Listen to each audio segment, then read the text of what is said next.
अपना YouTube channel real music studio like subscribe और bell घंटी को दबाना ना भूलें। Contact number 7631565693। रंगवा ओही में डालेंगे, होली में चोली फाड़ेंगे। रंगवा ओही में डालेंगे, मधेपुरा से चल के गोरी घरवा से उठा लाएंगे। ठीक है, मधेपुरा से चल के गोरी घरवा से उठा लाएंगे। ठीक है, होली में चोली फाड़ेंगे, रंगवा ओही में डालेंगे। ठीक है, रंगवा ओही में डालेंगे, होली में चोली फाड़ेंगे, रंगवा ओही में डालेंगे। ठीक है,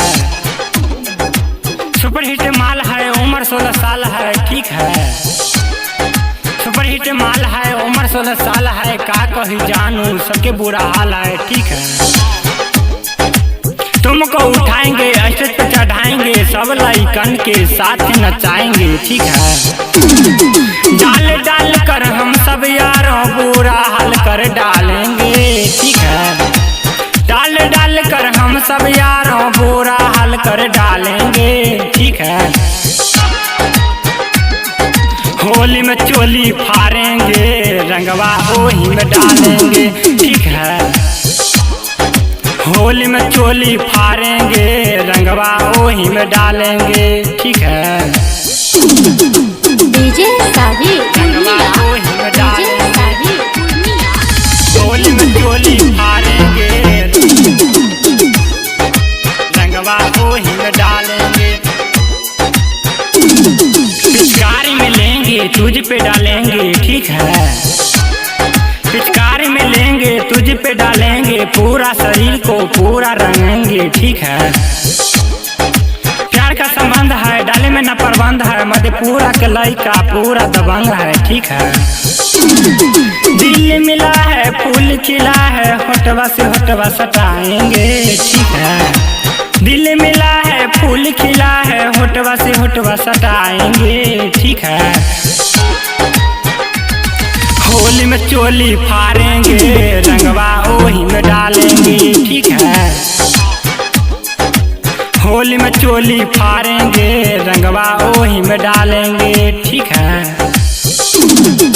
डीजे साहिल पूर्णिया रंगवा ओही में डालेंगे, होली में चोली फाड़ेंगे, रंगवा ओही में डालेंगे।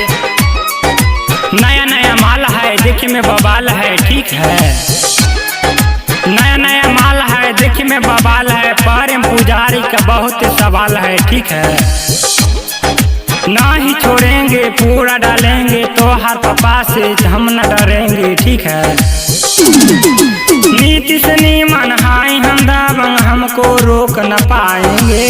ठीक है, नीति से नीमन हाई हम दावंग, हमको रोक न पाएंगे। ठीक है, होली में चोली फाड़ेंगे, रंगवा ओही में डालेंगे। ठीक है, होली में चोली फाड़ेंगे, रंगवा ओही में डालेंगे। ठीक है, होली में चोली फाड़ेंगे, रंगवा ओही में डालेंगे। ठीक है।